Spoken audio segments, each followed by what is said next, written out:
Welcome to our new podcast, Deep Dive, where over the next few weeks we will be talking all things business, but deep diving into the new book by Stephen Bartlett, 33 Laws of Business and Life, with myself, Sian Horn, and the fabulous Pamela Walsh.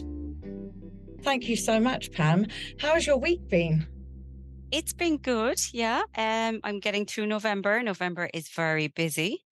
I'm looking forward to December starting. I am planning a stress-free roll into December and I'm looking forward to it. I'm a bit croaky because I am refusing to be sick this week, but I sound like I smoke about 40 a day. You're just going to have to put up with it for this episode. Not you, actually. You're fine. You're absolutely fine. I think we're all a bit like that, though. I've a week left to the Women in Business Awards for the club, so this is just like the most stressful week of my I life. know. However, completely motivated, went to the Women of the Year Awards with Tatler Island in the Shelburne on Saturday. So came out motivated and pumped and met some amazing people. So yeah, good week, busy week, and a mad one ahead. But can't wait to tell you all about it. Good. Good. I saw the pictures. They looked fab. I saw some of the winners. It was great to see familiar faces winning. Yeah, nice to see a couple of court girls there as well. Yeah. Representing the Rebel County. Representing, flying the flag, so that was great. But yeah, I had a good week, but mental busy, and I'm seeing loads of stuff sort of around the place that is concerning me. One of the big ones, I suppose, we're in the depths of Christmas, and people seem to have left it quite late to organise themselves. And I just hope that moving into a new year now, that people really start planning. Planning for me is like such a big part of the business. I know we spoke last week about planning our 2024. Like, I'm almost done. Yeah. And I just think people underestimate what a benefit it can be just to take half a day out and do that work, because So important. Yeah. it is Yeah. so important. I'm doing now, like I'm building a forecast projections for next year for like sales. So then we like, cause you've to plot your sales and what you want, so you know how to get them. And then everything else then hinges off that, your costs and what you need to be doing. Because I saw during the week, like with Black Friday stuff, people are looking at like, oh, what should I advertise now for Christmas?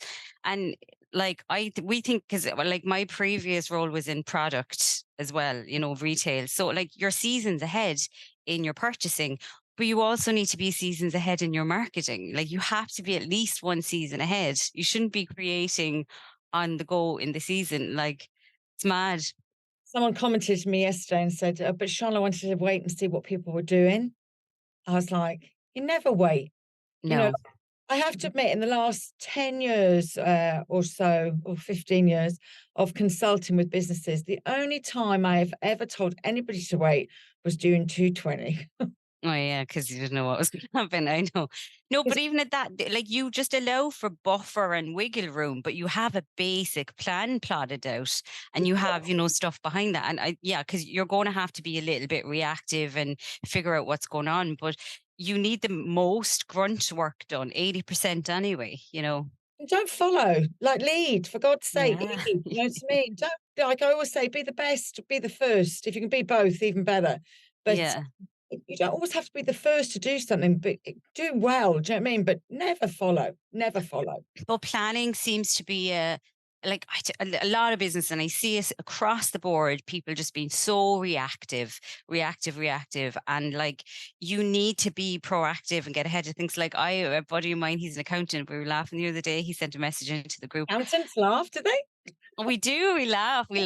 Well, this is like, I think he got like a message like the day before a tax return asking, "What is it that you need from me?" Do you know what I mean? Like. Yeah. But it's that like nobody's planning, and I know everyone's busy and you're stuck in your business, but you're going to stay busy and stuck in your business unless you spend that time to step back and plan ahead. Yeah. Funny enough, actually, I was interviewing some of the sponsors for the awards this week, and I was interviewing Capiso, and Capiso is a software for accountants, but it helps me desperately. And chatting to Pranish from Capiso itself, I was like, actually, where it's changed my world. I've always been good with my accounts. I hate to leave things. So I always am ahead. But now that I can just walk around, take pictures of everything, and like everything goes through to them, everything is so much quicker for me. So yeah, Yeah. really interesting. Like, but it doesn't take long. Like it does take long when you leave it to the end of the year. Oh, it totally does. And like what I like about Capriso as well is that the barrier, like it's always like the barrier to entry of getting the information in. Once you have everything, it's easy. It's getting the information together is most of the battle. But with Capriso, it's all on WhatsApp. So you just take a picture on WhatsApp and send it off. So everybody knows how to do that. You don't have to create like folder structures in your Google Drive. You're just texting your accountant every time. It's so much easier that way. I never thought I'd be happy for an extra WhatsApp group. All mine are on mute. I can't. That one doesn't speak back to you though, so you're I know okay. it's delicious. It's delicious. Anyway, let's get on with it. We are talking today about number 3. Number 3, let me consult Rule the number spreadsheet. 3, consult that spreadsheet. I've just been listening to it on repeat in the hour and a half traffic it took me to get into town. I like this one I found interesting. Yeah, and I was laughing because it was like me and you. I think definitely. I know for me, like I disagree. I disagree a lot. But so anyway, the law is you must never disagree. The summary is no, I definitely think that law is like a hook to just create, the need to read more into it. But the summary is in the midst of a negotiation, debate, or a heated argument, try and remember that the key to changing someone's mind is finding a shared belief or motive that will keep their brain open to your point of view. Our words should be bridges to comprehension, not barriers to connection. Disagree less and understand more. So when I first read that, I was like, he was telling me just to agree with everything. And I was Yeah. like, hang on. And then actually, when you listen to it on the audio, he's talking about an argument he has with his girlfriend. And actually, his tone of voice is really interesting because he uses words that people use when women are disagreeing with them, like a badgering Nagging. and nagging and badgering and keep going and like dog with a bone, all these expressions. So I actually found myself getting a little bit annoyed when I was listening to it. And then he goes, like off he locked himself in a cupboard. This girl keeps arguing, not arguing with him actually. She's telling him, from what I can gather, he is not replying because he can't communicate. So he locks himself in a room till 5 a.m. And but he goes, obviously she's not my girlfriend anymore. But I was like, well, why isn't she your girlfriend actually? She's not your girlfriend because you couldn't communicate with her. She Yeah. asked you a question, you didn't even disagree or agree, you just chose to ignore it. So she's not getting the answer that she wants. You have to reply. And I think when I listened on then, obviously, I think he understands that now. In my day, this used to be called a shit sandwich. I don't know if it's still called a shit sandwich, but we were always taught never to start a conversation with a disagreement. So, Yeah. if you said to me, Sean, I love that pink flower, it's the only flower that you can use for that, I would always say, yeah, God, I love that pink flower too. However, do you think it's the only flower that we can use? So, herein lies. And then you come back in. I think a red actually might be a good alternative. So it's like the reverse, actually, not the shit sandwich, it's the reverse of the shit sandwich, I suppose. So you Yeah. start with something fabulous, you put your point across, and you finish with something fabulous and bring those 2 points together.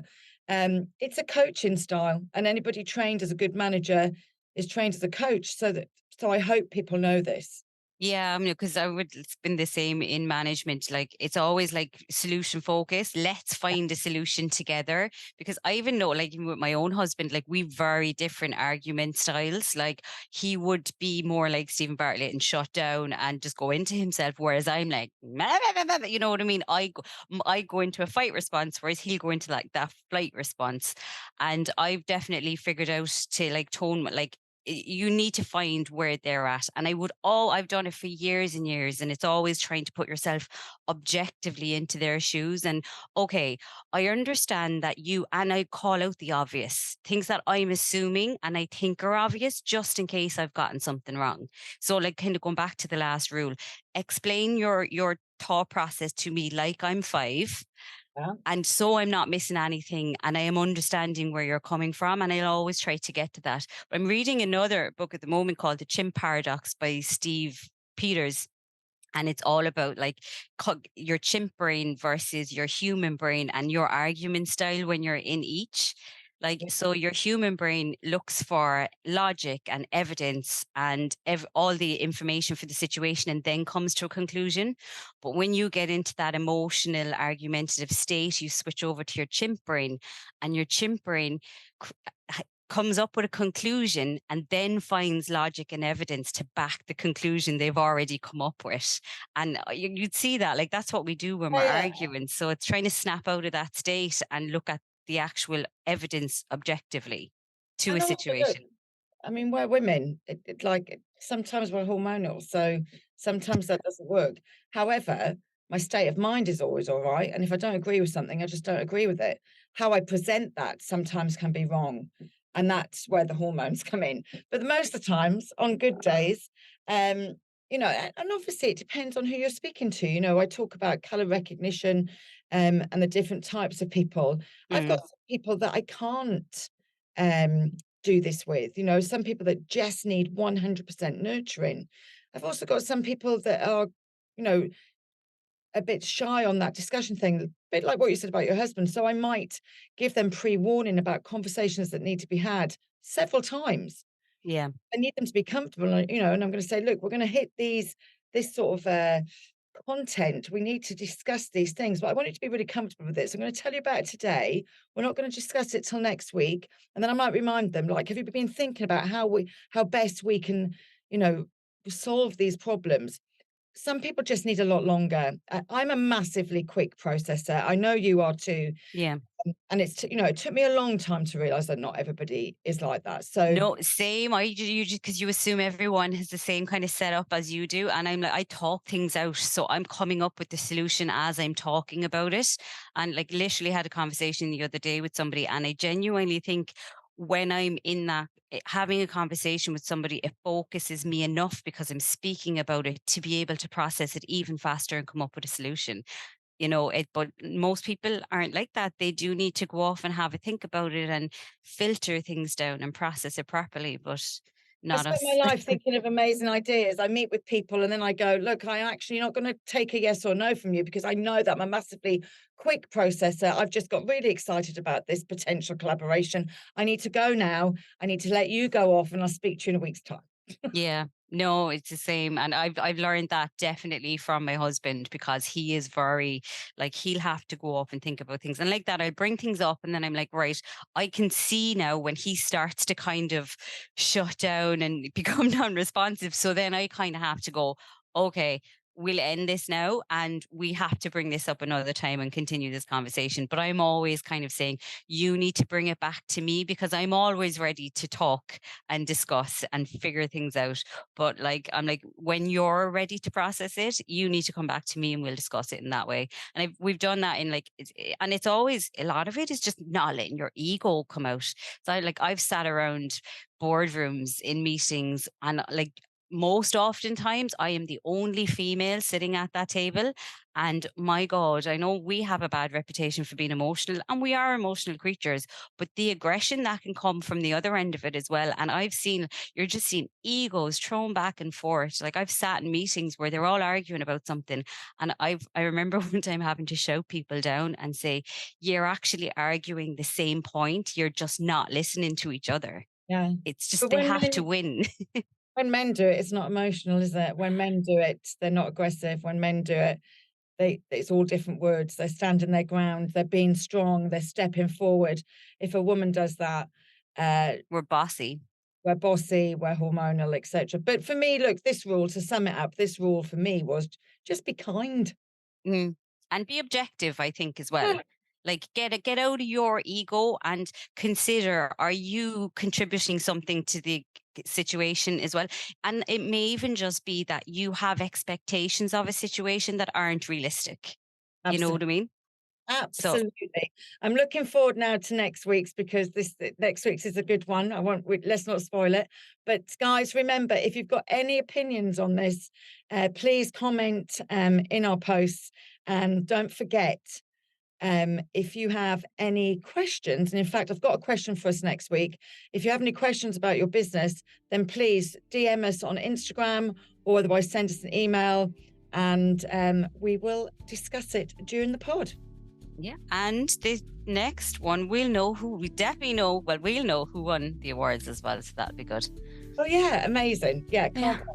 We'll All see right, if I didn't fall over in my shoes. I'd put a pair of shoes on, but that's for another day, that story. Okay, perfect. Thank you so much, and I'll speak to you later.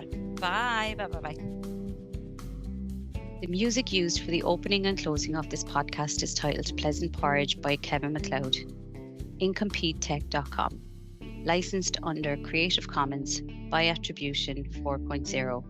www.creativecommons.org/licenses/by/4.0.